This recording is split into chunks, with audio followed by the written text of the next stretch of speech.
আসসালামু আলাইকুম সবাইকে। ডেইলি লাইফ ব্লগ নিয়ে চলে আসলাম। আজকে ওয়েদারটা ছিল খুবই সুন্দর, একটু মেঘলা মেঘলা বৃষ্টিও হচ্ছিল হালকা পাতলা। তো ভাবলাম বিকালে কি করা যায়, এরপর আস্তে আস্তে একটু ভিডিও শট নিলাম। এরপরে বসে বসে ভাবছি আচ্ছা একটু চা বানাই। তারপরে বারান্দা থেকে চলে গেলাম রুমে চা বানাতে। চার পানিটা দিয়ে আসার পরে আমি আবারও ভিডিও করা শুরু করলাম, কারণ এত সুন্দর ওয়েদার ছিল। ওয়েদারটা এতই সুন্দর ছিল, আমি বারবার রান্নাঘর থেকে বারান্দাতে আসছিলাম ভিডিও করার জন্য। এরপরে আমি বৃষ্টির জন্য গ্লাসটা অফ করে দিলাম, যেহেতু যেহেতু আমার রুমে পানি আসছিল।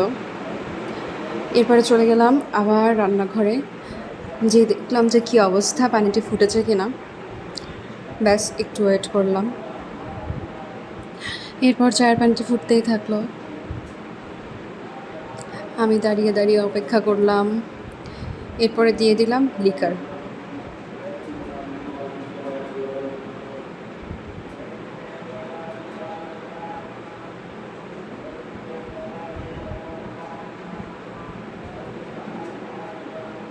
লিকারটি ঢেলে দেওয়ার পরে আবারও অপেক্ষা করতে থাকলাম, আর একটু ফুটাতে হবে। দেন চাটি ফুটতে শুরু করলো, আমি আবারও দাঁড়িয়ে দাঁড়িয়ে অপেক্ষা করলাম। চাটি প্রায় শেষের দিকে।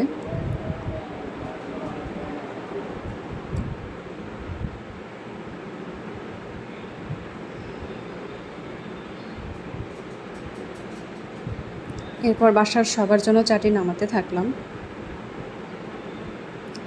যেহেতু দুধ চা খেতে হবে, সেজন্য আমি গুঁড়ো দুধটি নিয়ে আসলাম ফ্রিজ থেকে। নিয়ে আসার পরে চায়ের মধ্যে মিক্সড করে দিলাম। তারপরে বাসার সবাইকে চাটা দিয়ে আসলাম। এরপর আমি আবারও বেলকনিতে চলে গেলাম বৃষ্টি উপভোগ করার জন্য। আমি হাত দিয়ে যদিও বা বৃষ্টির পানি ছোঁয়ার চেষ্টা করছিলাম, কিন্তু আমার হাতে পড়েনি দুর্ভাগ্যক্রমে। কি করার, আপনাদের সাথে শুধু এইটুকু শেয়ার করলাম। যদি আপনারা আমার ভিডিওটি পছন্দ করেন, তাহলে আমি আরেকটু বড় করে ডেইলি লাইফ ব্লগ করা শুরু করব। আপনারা কমেন্ট সেকশানে আমাকে জানাবেন, আর আমার চ্যানেলটি সাবস্ক্রাইব করতে ভুলবেন না।